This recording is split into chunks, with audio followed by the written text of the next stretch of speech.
तर आज दुपारी बनवले मी व्हेज ग्रिल सँडविच। त्यासाठी काय केलं बघा, कांदा, टोमॅटो, गाजर, ककडी आणि त्यासोबत सिमला मिरची बघा आणि थोडासा पत्तागोबी, अगदी छोट्या छोट्या म्हणजे अगदी बारीक आकारात या भाज्या कट करून घेतल्या।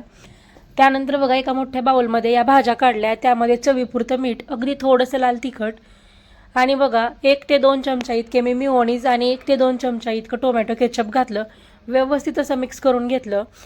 त्यानंतर एक ब्रेडची स्लाइस घेतली, त्यावरती थोडीशी बघा ग्रीन चटणी लावली आणि वरतून आपण ज्या भाज्याचं मिक्स करून घेतलेलं होतं ते मी यावरती लावलं। त्यानंतर वरतून एक ब्रेडची स्लाइस घेतली, त्याला टोमॅटो केचप लावलं आणि ती स्लाइस या स्लाइसवरती ठेवली।